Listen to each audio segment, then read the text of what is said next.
Sophie decided to spend what she had coined her crone years high in the mountains in a tiny cottage. Her family thought this was a terrible idea, and that was precisely why she knew it was a good one. It was surprisingly inexpensive to acquire one, but after that, the real work began. Supplies, repairs, figuring out how the hell to make bread. But that first loaf that came out perfectly. "I am crone, and I am free," she shouted to the wind. She hiked down to the village every other day and gradually crowded her cottage shelves with teacups in every color along with trinkets that served no purpose but to please her. She filled her pantry with everything she needed by week, made glorious soups, and greeted every morning sunrise from her bath near the largest window. Then she started to paint. She had collected every color, her true purpose in coming to this little cottage life. Now the colors needed out. She set up her first canvas, spread out her many paints, and let the colors the sun had sent that day be her guide. The hours alone, color her only companion, made her feel just as she had imagined they would. She had just one neighbor, Hal, a salt and pepper fellow of 5 words or less. This suited her just fine. She had not come all the way up a mountain for company. "I have a freshwater spring on my side," he informed her on their first meeting. "Had a deal with the last tenant to bring some over every other day. You interested?" She was. Hal treated it himself. It was a luxury to replace the boiled tap water she currently endured. "I am not the tenant," she informed him. "I'm the owner." Hal looked at all the half-started repairs, then at Sophie with her graying bun, and sniffed, "I give you 2 weeks." The next time he came, he caught her on the phone. It was not easy to operate a phone this far from civilization. Sophie had hoped it would be more of a deterrent than it was proving to be. "I hear you, yes," she said, trying to wrap it up as Hal quietly waited on her tiny veranda. "But the point is for you not to know where I am." She listened patiently to the complaints of several people on the other end. "I'm sure you'd like to visit, but I don't wish to be visited." Then she hung up the phone with a firm click. The window was wide open. She knew Hal heard everything. He said nothing about it as he put the water on her counter with strong arms. Then he slowly took stock of the sink repairs she was attempting. "You've got the elbow upside down," he said. He picked up the spare she had on the counter. "It goes like this," he showed her, turning it upside down. She quietly swore. She had tried everything but that. "Would you like some soup?" she asked him. "With bread?" "You made bread?" he asked, then seemed to regret blurting it, his enthusiasm for bread out before he could stop it. She smiled and cut them both a slice, then ladled them each a nice bowl of soup. He sat down across from her at her counter, pushing the pipe repair pieces aside, and took in the rest of the cottage. Today was a red day. She had her little red teacup out and a teapot with strawberries on it, wore a red sweater over her dress, and had the sofa cushions, blanket, and flowers in her place all red as well. His eyebrows gave away the expression his beard tried to hide. "Is it always going to be red now?" Sophie laughed. "No, just today." "What will tomorrow be?" "I let the sunrise decide," she told him. Those eyebrows lifted. "Free to change colors," she murmured into her red teacup. "Do you ever change yours?" He gave a huff of almost laughter. "A source of complaint in my previous life was that I never do. I am as you see me, and nothing more." Sophie studied his colors as he trekked the narrow, winding path away from her cottage and back to his. Hal was firm, solid, forest neutrals, as solitary as the trees around him and as plain as the stone. The way he belonged to the mountain made him peaceful to be around. That was his color, she decided. His color was peace. Soon the cottage was crowded with paintings, teacups and skies, flowers and trees, pies and bread. Sophie painted everything, every treasure the mountain and her life here brought her. The steam from a good cuppa, the clouds after a storm, the little vines on the rock face of the mountain. Hal stayed every other day for lunch, sometimes reading a book while she painted. He wore green on a green day some weeks later and laughed in delight. "Well, looky here. I match the day, do I?" Sophie shook her head at him as she ladled soup into 2 green bowls. "Why are you up here?" he asked her as they ate. "There's a lot of places a person could escape to," he added cautiously. He didn't ask much, honestly. His comfortable silences had come to be one of her mountain treasures. They shifted color to match whatever day she found herself in. That peace, a neutral that belonged to every color. "Back home I lived in grays," she said simply, "and not just around my family. Being crowded, it doesn't suit me. Up here I can be every color, as often as I please." Hal said nothing to this, but invited her to hike around to his side sometime and watch the sunset.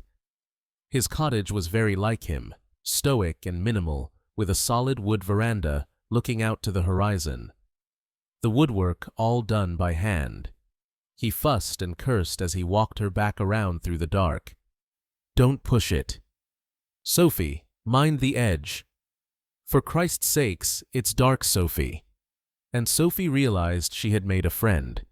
Her mountain life was all very peaceful until the day she took some of her paintings into town to see if anyone wanted them. They turned out to be quite popular, and she returned to the cottage empty-handed, thrilled to tell Hal her cherished hobby had given her some pocket money and brought a little joy. But the next day, Deirdre Green hiked all the way up the mountain from the village, holding one of Sophie's paintings of a teacup, and banged down the door to be let in. She barged in, ignoring Hal's. "Only you would think it's your right to be let in, Deirdre Green," and propped the painting in a chair. "Watch this," Deirdre declared. Then she reached her hand into the painting and retrieved the cup of tea, pulling it out steaming and very real. She took a sip. "It's delicious. Your paintings are magic." The idea of magic had always delighted Sophie, but she had never seen any real magic of her own, just the suggestion of it in beautiful things. This irrefutable proof was absolutely wild. The magic seemed to last as long as the paintings did. Sophie was inundated with requests: gorgeous beaches, stunning ballrooms, highly specific cakes, jewelry, clothes. The villagers wanted it all. Hal watched her paint until she was exhausted, and his grump, since the discovery of her magic, intensified. "They can wait, Sophie," he growled one particularly bad day when an unexpected downpour set her back on her latest beach painting before she hurried it inside. "Don't lose your joy of it." She burned a soup and ruined a bread and forgot to pick a new color one morning. She was quite flush with cash, which was unexpected. Hal caught her counting it one morning, her mouth hanging open in disbelief. "Oh, well, counting up your earnings, are you?" he barked. "I supposed you will head off to be rich and famous now with your new gift." Sophie gaped at him in surprise. "What on earth?" "No, I thought I might improve the pipes, though. Get some reliable plumbing at last. Improve that big window I love." "You can't be serious," he scoffed. "Are you saying you'd miss me?" she teased. "I said no such thing." But he had. He had. Sophie gave him a sidelong look. "Why haven't you asked me for a painting?" "Why haven't you made yourself a painting?" he countered. Sophie sat back in her chair. "The real art is being here," she said. "I want the real thing, not an imitation of it." Hal hesitated, his steaming coffee in his hands. He rarely hesitated about anything. "That's why I'm up here," he said quietly. "I want the real things, not the imitations." That understanding, Sophie realized, was a treasure she didn't know she needed. The next day, she finally caught up with her long list of commissions. She flopped down on her sofa, yellow everything today, and took a nap. When Hal hiked over, she had no lunch ready, but he surprised her with a travel container of piping hot stew. "I'm no chef," he warned, "but I had a feeling you wouldn't cook today. You had, what, 15 left?" She nodded, exhausted. "I'm taking a break," she said. "Actually, a full hiatus, possibly retirement." "Good." She waited until the stew was cleaned away and their cherished comfortable silence had soothed all her nerves. Hal often brought a book. His cottage was full of them. They were his treasures. He was reading one now, his glasses low on his nose, his feet on her coffee table. "I made you one," she said. "Made me what?"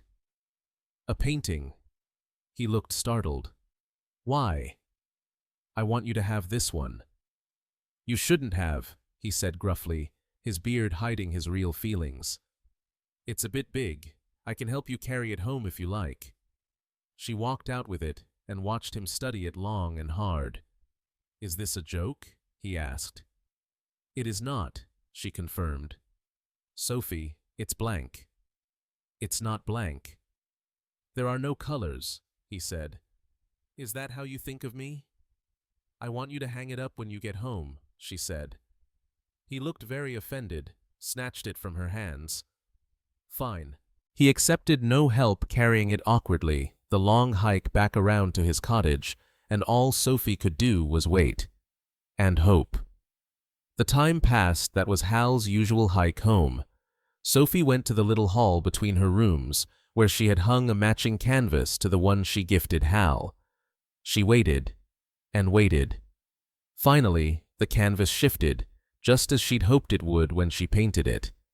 A moment later, Hal was staring back at her through the painting, as though a door had opened between their cottages, as easily as if they were a room apart. Sophie grinned. "You didn't?" Hal gasped.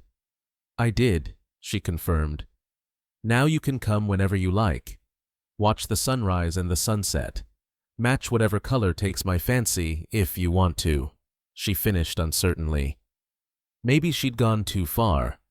But Hal's face slowly bloomed into a delight his beard could not hide. She had made more than a friend, the best surprise of this cottage life, a better magic than her colors becoming enchanted paintings. This was a color with no name.